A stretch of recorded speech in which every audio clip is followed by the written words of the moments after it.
رمضان المبارک کا مہینہ بالکل قریب آ رہا ہے اور ہر مسلمان کا حق بنتا ہے رمضان المبارک کے آنے سے پہلے رمضان کی تیاری کر لے۔ جو لوگ یہ سوچتے ہیں کہ چلو ابھی کچھ دن رہتے ہیں تو رمضان جب آئے گا تو پھر رمضان کی تیاری کریں گے، رمضان کی ترتیب بنائیں گے، کاروبار کے معاملات کو دیکھیں گے، لین دین کے معاملات کو دیکھیں گے، پھر ہم روزے رکھیں گے۔ بھئی ایسا نہیں کرنا، بلکہ اگر آپ اس انتظار میں رہے تو رمضان آئے گا اور چلا جائے گا، ہم صرف ارادہ ہی کرتے رہیں گے، تیاری ہی کرتے رہیں گے۔ آپ ایسا کریں کہ رمضان المبارک کے آنے سے پہلے خود تیاری کر لیں، تو انشاءاللہ پھر جب رمضان کا پہلا چاند، پہلا دن نظر آئے گا تو آپ رمضان کی برکتوں کو، رمضان کی رحمتوں کو حاصل کرنے والے بن جائیں گے۔ اسی طرح آج کے اس خطبے میں جس کو اللہ تعالیٰ نے فرمایا لعلکم تتقون کہ اے لوگو تقوی اختیار کر لو، آج انشاءاللہ اسی تقوی پر گفتگو ہوگی۔ تقوی کیا چیز ہے، تقوی کسے کہتے ہیں، تاکہ ہم تقوی اختیار کرنے والے بن گئے تو پھر ہم رمضان کی تمام برکتوں کو حاصل کرنے والے بن جائیں گے۔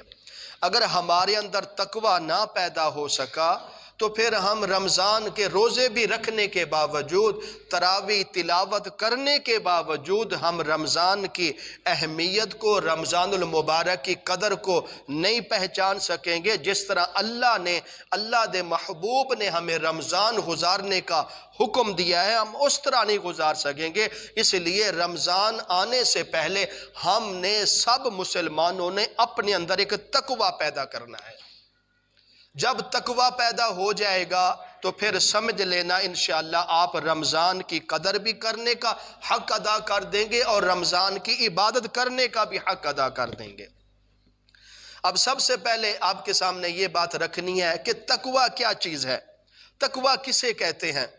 تمام دنیا کے گناہوں سے بچنے کا نام تقوی ہے، اللہ کی نافرمانی سے بچنے کا نام تقوی ہے، آپ صلی اللہ علیہ وسلم کی سنت شریعت کے خلاف چلنے سے بچ جانے کا نام تقوی ہے۔ اور اس کی مثال یوں یعنی کہ بیان فرمائی کہ کہا کہ اگر کوئی آپ کے سامنے ایسی وادی ہو، جنگل ہو، اور اس وادی میں، جنگل میں چاروں طرف جھاڑیاں ہوں اور اس جھاڑیوں میں نکیلے کانٹے ہوں، تو آپ اس وادی سے گزرنا چاہیں تو آپ کس انداز سے گزریں گے؟ کہ میں اس کانٹوں دھار وادی میں اس طرح گزروں گا کہ میں اپنے کپڑوں کو سمیٹ کر، اپنے کپڑوں کو بچاتا ہوا آسانی کے ساتھ گزر جاؤں گا۔ جو شخص اس نافرمانی سے، گناہوں سے اپنے آپ کو بچا کر گزر گیا، سمجھ لو کہ اس بندے نے تقوی اختیار کر لیا ہے۔ اور تقوی اختیار کرنا لازم ہے، کیونکہ اللہ تعالیٰ نے فرمایا کہ لعلکم تتقون، تم اس وقت تک روزے کا اجر، روزے کی عبادت کو حاصل نہیں کر سکتے جب تک تم تقوی نہ اختیار کر لو۔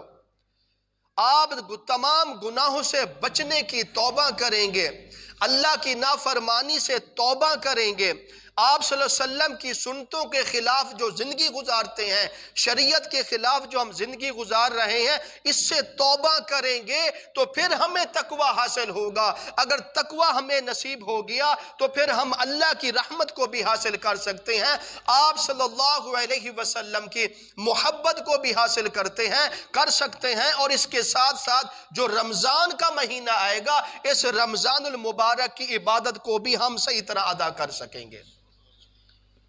ہمیں تقوی اختیار کرنا پڑے گا۔ جی اس کی مثالیں دے کر آپ کو ان واقعات کو سمجھاؤں گا تاکہ آپ کو تقوی سمجھنا تھوڑا اور آسان ہو جائے۔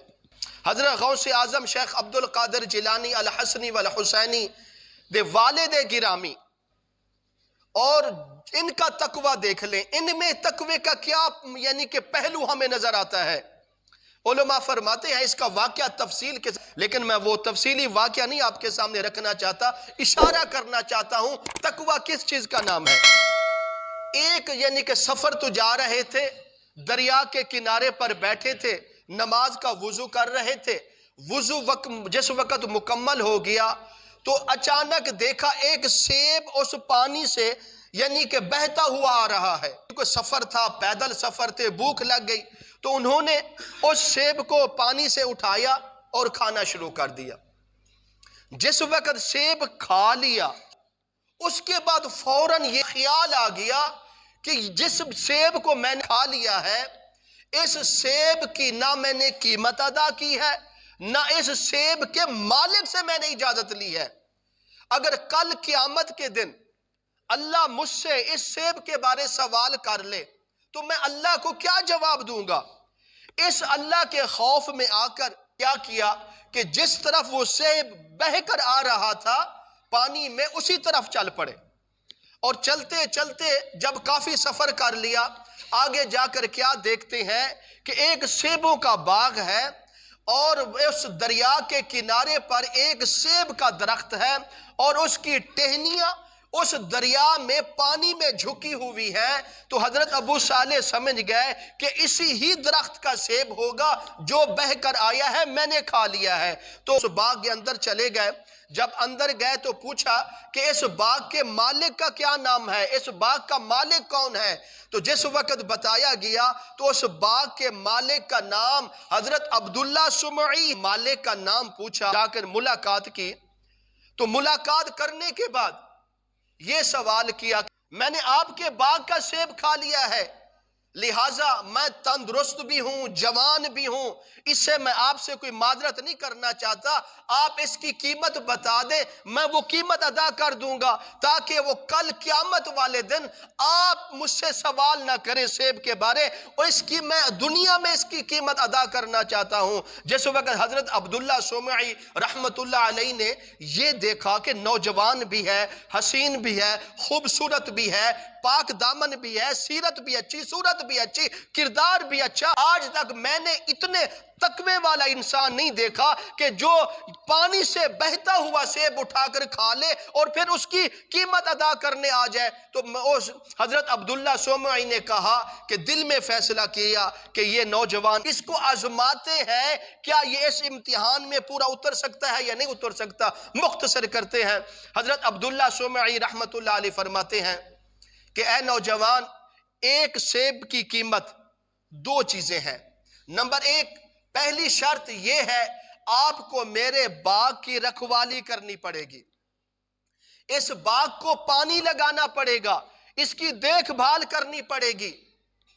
دوسری شرط یہ ہے میری ایک بیٹی ہے، آنکھوں سے اندھی ہے، کانوں سے بہری ہے، زبان سے گنگی ہے، پاؤں سے یعنی کہ معذور ہے، تمہیں میری بیٹی سے نکاح کرنا ہوگا. جس وقت حضرت ابو صالح نے سوچا ایک سیب کی اتنی بڑی قیمت، ایک سیب کھایا ہے، حالانکہ میں نے اس کے باغ سے توڑ کر نہیں کھایا، پانی سے بہتا ہوا سیب آیا اس کو میں نے اٹھا کر کھا لیا، اور ایک سیب کی قیمت اتنی، ایک تو باغ کی رکھوالی کرنی پائے گی، دوسرا اس کی نگرانی کرنی پائے گی، تیسرا اس کی دیکھ بھال کرنی پڑے گی، اس کو پانی لگانا پڑے گا باغات کو. تو جو دوسری شرط تھی جو اس کی نبینی بیٹی ہے اس سے بھی شادی نکاح کرنا پڑے. یہ تو بہت ہی مشکل کام ہے. تھوڑی دیر کے لیے سوچا، دل میں پھر وہی رب کا خوف آ گیا، اللہ کا ڈر آ گیا. دنیا کی یہ امتحان، دنیا کی یہ مشکل شرط کچھ نہیں ہے.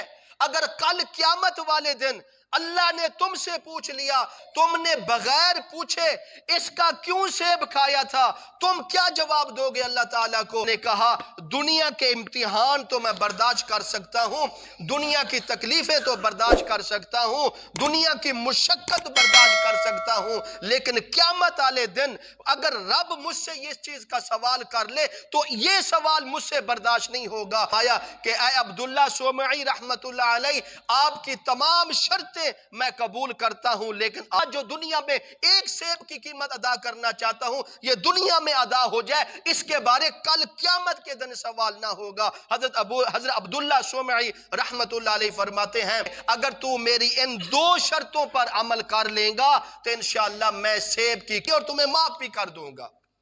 اس چیز کا نام تقوی ہے. اگر ہم روزہ بھی رکھ لیں، 5 نمازیں بھی پڑھ لیں، حج عمرے بھی کر لیں، پھر ہم وہی لوگوں کے مال ہڑپ کرتے رہیں تو وہ ہماری عبادت قبول نہیں ہوگی۔ ہم لوگوں کے باغوں سے گزرتے ہیں، ان کے امرود توڑ کے کھا گئے، ان کی گاجرہ پٹ کے کھا گئے، ان کی مولیاں توڑ کے کھا گئے، سبزیاں توڑ کے کھا گئے۔ کبھی ہم نہیں پوچھا یہ کل قیامت کے دن سوال ہوگا، یہ حقوق العباد میں داخل ہے۔ اور حضرت شیخ عبد القادر جیلانی اپنی کتاب کے اندر لکھ دیں، اگر آپ کو کوئی کھانا کھلا دے، کھانا کھانے کے بعد اپنے گھر چلے جائیں، آپ کے دانتوں میں بوٹی کے ذرات پھنس جائیں، آپ چلتے چلتے راستے سے کسی زمین سے تنکا اٹھا کر اپنے دانتوں میں لگا کر پھینک دے، فرمایا اگر آپ نے وہ تنکا بھی بغیر اجازت اٹھایا ہے تو اس کا بھی آپ کو کل قیامت کے دن حساب دینا پڑے گا۔ اگر ہم اس چیز کو دیکھیں تو کوئی انسان نہیں بچ سکتا اس چیز تو، لیکن اگر آپ تحیہ کر لیں لعلکم تتقون، اگر آپ ارادہ کر لیں کہ میں دنیا میں کسی کے بغیر پوچھے کسی کی چیز کو نہیں اٹھاؤں گا، نہیں استعمال کروں گا، آپ ارادہ کر لیں تو انشاءاللہ اللہ آپ کو ثابت قدم رکھنے کی بھی توفیق عطا فرما دے گا۔ اگر آپ ایویں زندگی گزارتے رہو گے، آج ہم کسی سے اگر سوئی مانگ لیں کپڑا سینے کے لیے ہمسائے سے، اگر اس کو سوئی بھول جائے، میں نے وہ سوئی واپس نہیں کی، کل قیامت والے دن اس سوئی کا بھی ہمیں حساب دینا پڑے گا۔ اس چیز کا نام تقوی ہے۔ اگر ان چیزوں سے بچو گے تو ہم کامیاب ہیں۔ ہم سوچتے ہیں زنا بڑا گناہ، حقیقتاً بڑا گناہ، چوری بڑا گناہ، حقیقتاً بڑا گناہ، قتل بڑا گناہ، حقیقتاً بڑا گناہ، یہ گناہ کوئی کرتا ہے، لیکن جو سب سے اہم گناہ ہے وہ یہ ہے، حقوق العباد میں داخل ہے۔ کسی کو تکلیف نہیں دے سکتے، کسی کا مال حق نہیں ہڑپ نہیں کر سکتے، کسی کی کوئی چیز، یعنی اگر ہم یہ کرتے رہیں گے تو ہمیں تقوی اختیار نہیں ہوگا۔ آپ جتنے مرضی روزے رکھ لیں، جتنی مرضی عبادت کر لیں، آپ کی عبادت اللہ کے ہاں قبول نہیں ہوگی اتنی دیر تک جب تک آپ تقوی نہیں اختیار کریں گے۔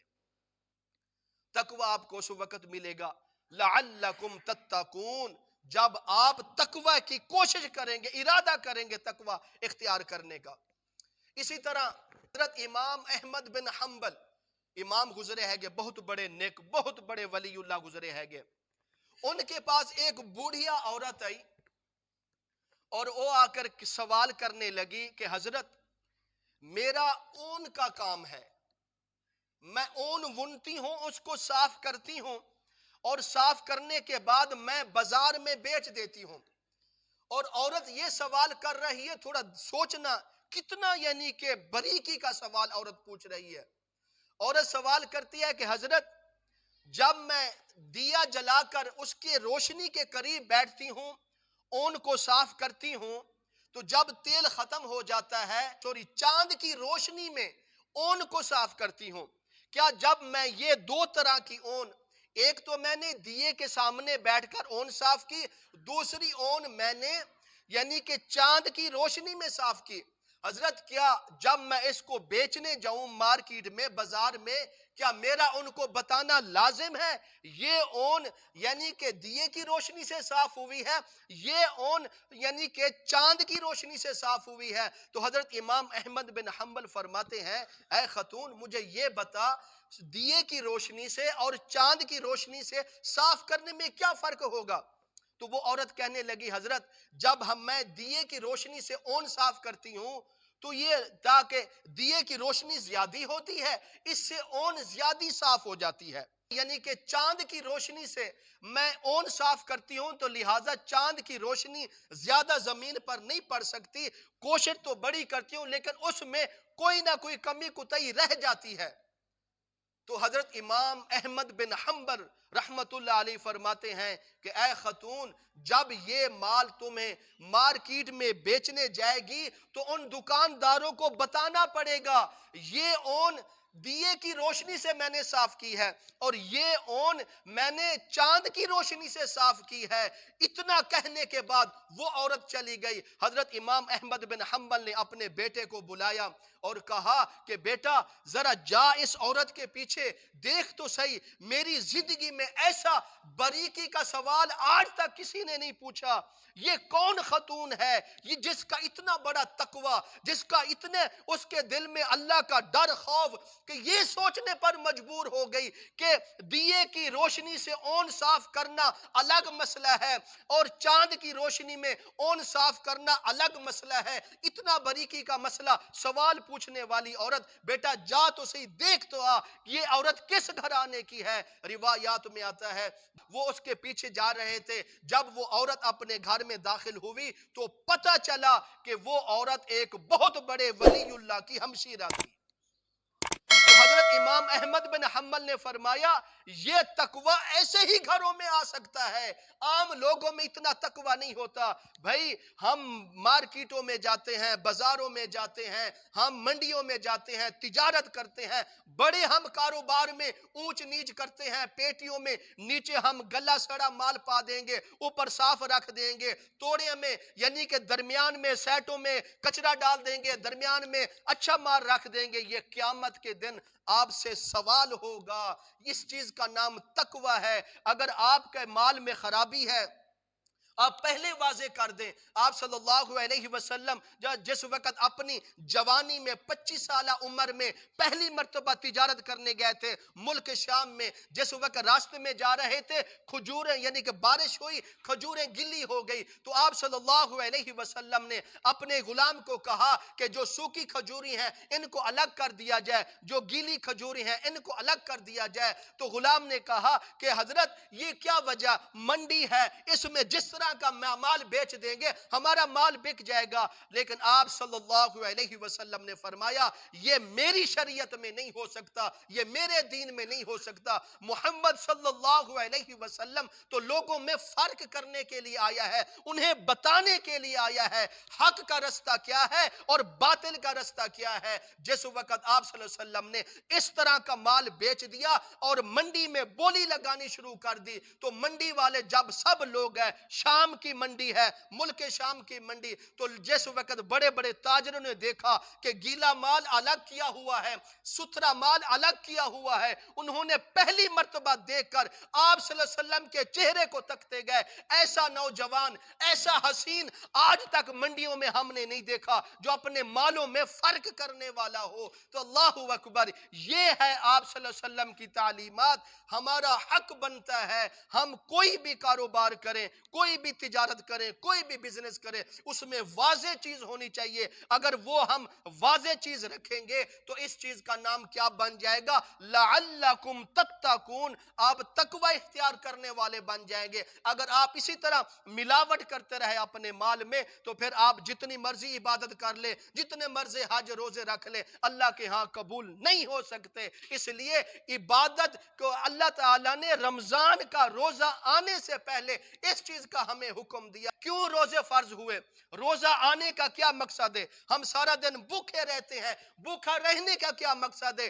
یہی مقصد ہے۔ آگے اللہ فرماتے ہیں میں نے آپ پر روزہ فرض کر دیا آپ کو بھوکے رہنے کا، یہی مطلب سمجھانا چاہتا ہوں تاکہ لعلکم تتقون، آپ گناہوں سے باز آ کر سچی توبہ کرنے والے بن جائیں۔ اگر ہمارے اندر تقوی ہوگا تو ہماری عبادتیں قبول ہوں گی، اگر ہمارا تقوی نہ ہوا تو ہماری عبادتیں قبول نہیں ہوگی۔ حضرت امام ابو حنیفہ کسی سے قرض لینا تھا، پیسے لینے تھے، جب وہ اس بندے سے پیسے لینے جا رہے تھے اس کے گھر کے قریب پہنچے تو دروازہ کھٹکھٹا کر سامنے سائڈ پر دھوپ میں آ کر کھڑے ہو گئے۔ ایک شخص گزرنے لگا، اس نے کہا حضرت آپ دھوپ میں کھڑے ہیں، اس مکان کی چھاؤں میں کھڑے ہو جائیں، دھوپ میں تو نہ کھڑے ہوں۔ تو حضرت امام ابو حنیفہ رحمت اللہ علیہ کا جملہ لکھ لو دلوں میں، وہ فرماتے ہیں کہ بھائی آپ کی بات بھی ٹھیک ہے، میں اس سے پیسے لینے ہیں، قرض لینا ہے، سائے میں کھڑا رہ گیا تو یہ مجھے ڈر ہے کہ میرے نامہ اعمال میں سود نہ لکھ دیا جائے، اس لیے میں اس کے مکان کے سائے میں نہیں کھڑا ہو سکتا، میں دھوپ میں تو کھڑا ہو سکتا ہوں، لیکن میں کل قیامت والے دن اگر مجھ سے اس چیز کا بھی سوال پوچھا گیا، میں ابو حنیفہ کیا جواب دوں گا رب کو؟ اللہ اکبر۔ یہ ان لوگوں کے معاملات تھے، یہ وہی تقوی اختیار کرنے والے تھے۔ ہم اس چیز تک نہیں پہنچ سکتے، لیکن کوشش تو کر سکتے ہیں نا، ارادہ تو کر سکتے ہیں، اپنے آپ کو تہیہ تو کر لیں کہ ہم تقوی اختیار کرنے والے بن جائیں گے۔ اللہ اکبر۔ حضرت ابو بکر صدیق رضی اللہ تعالیٰ عنہ کا تقوی خوف دیکھیے، خوف خدا۔ ایک مرتبہ جا رہے تھے، درخت کے نیچے سے گزرے اور درخت کے اوپر پرندے چہچہا کر رہے تھے۔ حضرت ابو بکر صدیق پرندوں کو دیکھ کر کہنے لگے، اے پرندوں تم کتنے خوش نصیب ہو، تم سے قیامت کے دن کوئی حساب نہیں ہوگا۔ ابو بکر سے بہت معاملات سے حساب کتاب ہوگا۔ اے پرندو تم دنیا میں کھاؤ گے پیو گے چلے جاؤ گے دنیا سے، لیکن ابو بکر وہ ہے دنیا میں رہ کر کھائے گا پیے گا، لیکن مرنے کے بعد قیامت والے دن ہر چیز کا حساب دے گا۔ اگر اللہ تعالیٰ نے مجھ سے ان دنیا کے معاملات کا حساب پوچھ لیا، ابو بکر کیا جواب دے گا؟ اللہ اکبر۔ یہ وہ ابو بکر ہے جس کی شان میں قرآن کی پوری سورت اتری ہے، یہ وہ ابو بکر ہے جس کو سلام کرنے کے لیے جبرائیل علیہ السلام اترے ہیں، یہ وہ ابو بکر ہے اگر وہ ٹاٹ کا لباس پہن لے فرشتے بھی وہی لباس پہن لیتے ہیں۔ اتنا یعنی کہ خوف خدا ان کے دل میں، یعنی کہ عشرہ مبشرہ میں سے ہیں، اور آپ صلی اللہ علیہ وسلم نے فرمایا کہ ابو بکر جنتی، ایک مرتبہ نہیں کتنی مرتبہ کہا، اور آج بھی آپ صلی اللہ علیہ وسلم نے اپنے پاس ابو بکر کو سلایا ہوا ہے، لیکن اس کے باوجود حضرت ابو بکر صدیق کا تقوی دیکھیے، خوف خدا دیکھیے کہ اگر اللہ تعالیٰ نے دنیا کے معاملات کا مجھ سے سوال کر لیا پوچھ لیا، ابو بکر کس چیز کا جواب دے گا؟ اللہ اکبر۔ اگلی بات سنیے، حضرت عمر فاروق رضی اللہ تعالیٰ عنہ کو دیکھ لیجئے، ان کی زندگی میں ایسے معاملات ہیں، سادگی کی زندگی گزارنے والے ہیں۔ اسلام ایسے پھیلا ہے جیسے ہوا تیزی کے ساتھ چلتی ہے اور پورے علاقوں کو اپنی ہوا میں لپیٹ لیتی ہے۔ دین اسلام حضرت عمر فاروق کے دور میں ایسا پھیلا، مال زیادہ ہو گیا، مال غنیمت زیادہ بڑھ گیا، لیکن اس کے باوجود حضرت عمر فاروق سادگی کی زندگی گزارنے والے ہیں۔ اور اس طرح جس وقت ان کو حکومت ملی تو جس وقت ان کی حکومت میں فاقہ آتا، یعنی قحط سالی آ جاتی، حضرت عمر فاروق اس وقت تک کھانا نہیں کھاتے تھے جب تک ان کی رعایا نہ کھا لیتی۔ اللہ اکبر۔ اتنا خوف خدا، حضرت عمر فاروق فرماتے ہیں کہ میری حکومت میں اگر کسی جانور کو بھی تکلیف آ گئی، کل قیامت والے دن عمر رب کو کیا جواب دے گا؟ اتنا تقوی ان کے دلوں میں ہے۔ اے ایمان والو، یہی تقوی ہمیں اختیار کرنا پڑے گا۔ آگے چلیے، حضرت عثمان غنی رضی اللہ تعالیٰ عنہ کی زندگی کو دیکھیے، عشرہ مبشرہ میں سے ہیں، اور آپ صلی اللہ علیہ وسلم نے ایک مرتبہ نہیں کتنی مرتبہ حضرت عثمان غنی کو جنت کی بشارت دی ہے اور ذوالنورین کا لقب دیا ہوا ہے، لیکن اس کے باوجود جس وقت کسی قبر کو دیکھتے یا قبرستان سے گزرتے زاروں قطار رونا شروع کر دیتے۔ سوال کیا امیر المومنین، آپ قبروں کو دیکھ کر اتنا کیوں روتے ہیں؟ آپ تو عشرہ مبشرہ میں سے ہیں، آپ کو تو جنت کی بشارت ملی ہے، آپ کا تو جنت استقبال کرنے کے لیے انتظار میں کھڑی ہے، لیکن قبر کو دیکھ کر کیوں روتے ہیں؟ حضرت عثمان غنی فرمان لگے، اے میرے ساتھیوں، اے میرے دوستو سن لو، اور موت کے بعد سب سے پہلی منزل قبر ہے۔ مجھے ڈر ہے عثمان میں جب قبر میں جائے گا اس عثمان کا کیا حال ہوگا، قبر اس کے ساتھ کیا سلوک کرے گی، اس چیز کا نام ہے تقوی۔ اور آگے چلیے، حضرت علی مرتضی شیر خدا رضی اللہ تعالیٰ عنہ کی زندگی کو دیکھیے،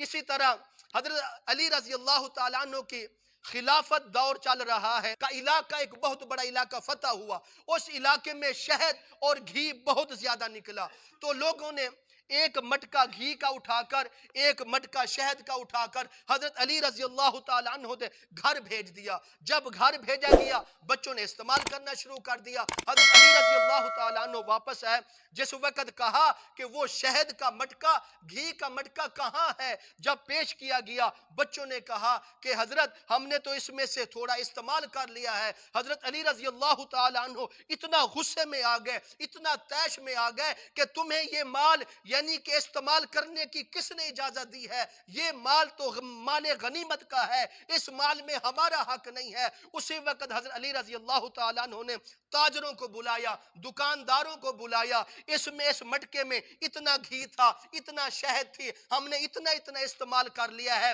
اس کی کتنی قیمت بنے گی؟ تاجروں نے، دکانداروں نے اندازہ لگا کر اس کی قیمت کو متعین کر لیا۔ حضرت علی رضی اللہ تعالیٰ عنہ نے اپنی جیب سے وہ قیمت ادا کر کے مال غنیمت میں جمع کرا دی۔ اتنا تقوی صحابہ اکرام کا اور ہمارا تقوی بالکل بھی نہیں ہے۔ اللہ اکبر۔ اے ایمان والو، اگر ہم چاہتے ہیں ہماری نمازیں قبول ہوں، ہم چاہتے ہیں ہمارے روزے قبول ہوں، ہم چاہتے ہیں ہمارے صدقے خیرات قبول ہوں، تو لعلکم تتقون، ہمیں تقوی اختیار کرنا پڑے گا۔ تقوی اس وقت ہمارے دلوں میں آئے گا جب ہمارے دلوں میں اللہ کا ڈر پیدا ہو جائے گا، اور اللہ کا ڈر جب پیدا ہو گیا سمجھ لو کہ ہم تقوی تک پہنچ گئے، تقوی کے مقام تک پہنچ گئے۔ اور پھر آپ نے زندگی اس طرح گزارنی ہے، جب آپ کو پتہ ہے کہ میں نے تقوی اختیار کرنا ہے تو آپ سوچ سمجھ کر قدم اٹھائیں گے۔ تقوی کا آسان مفہوم، آسان جملہ یہ ہے کہ تقوی کا معنی بنتا ہے وہ دنیا میں کام نہ کیے جائیں جن سے اللہ ناراض ہو جائے، وہ دنیا میں کام نہ کیے جائیں جن سے آپ صلی اللہ علیہ وسلم ناراض ہو جائے، حرام سے بچا جائے۔ اس چیز کا نام تقوی ہی ہے۔ اب ہر انسان خود اندازہ لگا لے، میرے اٹھنے کے معاملات، میرے کاروبار کے معاملات، میری گفتگو کے معاملات کس انداز سے چل رہے ہیں۔ اگر آپ وہ کام کر رہے ہیں جن کاموں کا کرنے کا اللہ نے حکم دیا ہے، پھر آپ تقوی تک پہنچ جائیں گے۔ اگر آپ اللہ اور اللہ کے محبوب کی نافرمانی کر رہے ہیں، اپنی آنکھوں کو وہاں میں استعمال کر رہے ہیں جہاں اللہ نے منع کیا ہے، حرام کی طرف اٹھ رہی ہیں، اپنی زبان سے غیبت چغلی کر رہے ہیں، غیبت کا وہ گناہ ہے، زنا سے بھی بڑا گناہ غیبت کا ہے، اس سے بھی بچنا ہے۔ جب ہم ان برائیوں سے بچیں گے، آنکھوں کے گناہوں سے بچیں گے، زبان کے گناہ سے بچیں گے، کانوں کے گناہوں سے بچیں گے، اور پھر ہاتھوں کے پاؤں کے گناہوں سے بچیں گے، تو پھر ہمیں کیا نصیب ہوگا؟ لعلکم تتقون، پھر ہم تقوی تک پہنچ جائیں گے۔ اگر ہم گناہوں سے نہیں بچیں گے تو پھر ہمارا یعنی کہ تقوی ہم نہیں حاصل کر سکتے۔ جس کو تقوی نہیں حاصل ہوگا تو اس کی روزے والی عبادت بھی اللہ کے ہاں قبول نہیں ہوگی۔ اس لیے مسلمانوں کہ رمضان ان قریب الحمدللہ مہمان بن کر آ رہا ہے۔ دنیا کے مہمان آتے ہیں، ہم پہلے سے گھروں کی صفائی، مکانوں کی صفائی، نئے بسترے نکالیں گے، چادریں بچھائیں گے اور ان کے کھانے کا اچھا انتظام کریں گے۔ دنیا کے مہمان کے لیے اتنا سب کچھ کرتے ہو، کیا رب کے مہمان کے لیے کیا کچھ کیا ہے؟ آپ نے فیصلہ کیا ہے 10-12 دن رہتے ہیں، رمضان کا مہینہ آئے گا، اگر میں 6 گھنٹے کام کرتا ہوں اب 3 گھنٹے کروں گا، اب دنیا میں مصروفیت کم کر کے زیادہ اللہ کی عبادت میں ٹائم دوں گا، تلاوت زیادہ کروں گا، ذکر اذکار زیادہ کروں گا، کلمہ زیادہ پڑھوں گا، درود شریف زیادہ پڑھوں گا۔ آپ نے کبھی بیٹھ کے سوچا ہے، تیاری کی ہے؟ بھی کر لیں، وقت ہے۔ اگر آپ سوچتے رہ گئے جب رمضان کا چاند نظر آئے گا پھر تیاری کریں گے، پھر کیا ہوگا؟ رمضان آ کر چلا جائے گا، ہم سوچتے ہی رہ جائیں گے۔ ابھی 10-12 دن رہتے ہیں، تیاری کر لیں رمضان کے آنے سے پہلے۔ رمضان عزت والا مہینہ، رمضان عظیم مہینہ، رمضان یعنی کہ محترم مہینہ، برکت والا مہینہ، رحمت والا مہینہ، گناہوں کے معافی والا مہینہ، رزق کو بڑھانے والا مہینہ، انسان کی عزت کو بڑھانے والا مہینہ، اور لوگوں کے نام جنت کے اندر لکھوانے والا مہینہ رمضان المبارک آ رہا ہے۔ یہ رمضان کا مہینہ آنے سے پہلے جس بات کو میں نے آپ کے سامنے رکھا ہے لعلکم تتقون، اگر ہمارے اندر اللہ اور اللہ کے محبوب کے نافرمانی ہے اس سے توبہ کر لو، سچے دل توبہ کر لو، تقوی اختیار کرو، متقی بن جاؤ، پرہیزگار بن جاؤ، پھر اس کے بعد آپ زندگی گزاریں انشاءاللہ رمضان کی ہر گھڑی سعادت کو حاصل کرنے والے بن جائیں گے۔ اس لیے آگے رمضان کا مہینہ آ رہے ہیں، انشاءاللہ آئندہ جمعے رمضان کے متعلق گفتگو ہوگی، اس لیے میں نے یہ موضوع آج رکھا ہے تاکہ رمضان آنے سے پہلے ہم اپنے دل کو بھی صاف کر لیں، دماغ کو صاف، آنکھوں کو صاف، کانوں کو، زبان کو، تمام برائیوں سے اپنے وجود کو صاف کر لیں۔ جب ہمارا وجود گناہوں سے صاف ہو جائے گا انشاءاللہ اللہ کے مہمان کی قدر بھی کریں گے اور اس کی عبادت کا بھی حق ادا کریں گے۔ جو رمضان کی عبادت کا حق ادا کرے گا ایسا شخص دنیا میں بھی کامیاب ہو جائے گا، آخرت میں بھی۔ دعا کرو اللہ تعالی ہم سب کو اس پر عمل کی توفیق